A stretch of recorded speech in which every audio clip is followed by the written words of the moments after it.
Hi everyone, welcome to our channel. ശരിക്കും cook ചെയ്യാൻ കുറേ പേർക്ക് ഇൻട്രസ്റ്റ് ഒന്നും ഉണ്ടാവില്ല. എന്നാലും സാഹചര്യം കൊണ്ട് കുക്ക് ചെയ്യുന്നവരായിരിക്കും പലരും, എന്നെപ്പോലെ. ഞങ്ങളുടെ ബ്രേക്ക്ഫാസ്റ്റിൽ കൂടുതലും ദോശ ഇഡ്ഡലി ആയിരിക്കും കേട്ടോ. കണ്ണനും അമ്പാടിക്കും ഹസ്ബൻഡിനും അതുപോലെ എനിക്കും തേങ്ങ ചട്നിയേക്കാൾ ഏറ്റവും കൂടുതൽ ഇഷ്ടം തക്കാളി ചട്നിയാണ്. ഞാൻ ഉണ്ടാക്കുന്ന തക്കാളി ചട്നിയുടെ ഒരു റെസിപ്പിയാണ് കേട്ടോ ഈ വീഡിയോയിൽ കാണിക്കുന്നത്. തക്കാളി ചട്നി ഉണ്ടാക്കാനായി ഒരു പാൻ അടുപ്പത്ത് വെച്ചിട്ടുണ്ട്. പാൻ നന്നായി ചൂടാറിയതിന് ശേഷം അതിലേക്ക് എണ്ണ ഒഴിക്കുക. വെളിച്ചെണ്ണ ഒഴിക്കുന്നതായിരിക്കും കൂടുതൽ ചട്നി ഒന്നുകൂടെ നന്നായിരിക്കും. എണ്ണ ഒഴിച്ചിട്ട് അതിൽ ഉഴുന്നുപരിപ്പ് കുറച്ച്, നമ്മൾ കടുക് ഇടുന്ന പോലെ ഉഴുന്നുപരിപ്പ് കുറച്ച് ആഡ് ചെയ്യുക.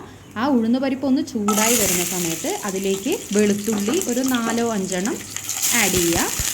അതുപോലെ തന്നെ അതിന് പുറകെ ഇഞ്ചി, ചുവന്ന മുളക്, നമ്മൾ അരിഞ്ഞു വെച്ചിട്ടുള്ള സവാള എന്നിവ ചേർത്തിട്ട് നന്നായി ചൂടാക്കിയതിന് ശേഷം അതിന് പുറകെ മല്ലിയിലയും കറിവേപ്പിലയും ചേർത്ത് കൊടുക്കുക.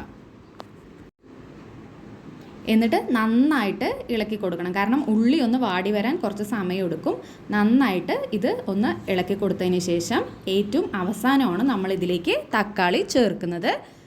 തക്കാളി ചേർത്തതിന് ശേഷം അതിൻ്റെ പുറകിൽ ചട്നിക്ക് ആവശ്യമായിട്ടുള്ള ഉപ്പ് ചേർക്കുക. അതുപോലെ തന്നെ മഞ്ഞൾപ്പൊടി ആവശ്യത്തിന് അതിൽ കുറച്ച് ചേർക്കുക. എന്നിട്ടും നന്നായിട്ട് ഇത് മിക്സ് ചെയ്തെടുക്കണം. ഒന്ന് നന്നായി വഴറ്റി വരണം. എല്ലാം നന്നായി മിക്സ് ചെയ്ത ശേഷം ഗ്യാസ് ഓഫ് ചെയ്തിട്ട് ഈ ചട്നി ചൂടാറാനായിട്ട് വെക്കണം. അപ്പോൾ നമുക്ക് അവസാനം ഇങ്ങനെയാണ്, ഈ ഒരു പരുവത്തിലാണ് ചൂടായിട്ട് കിട്ടുന്നത്.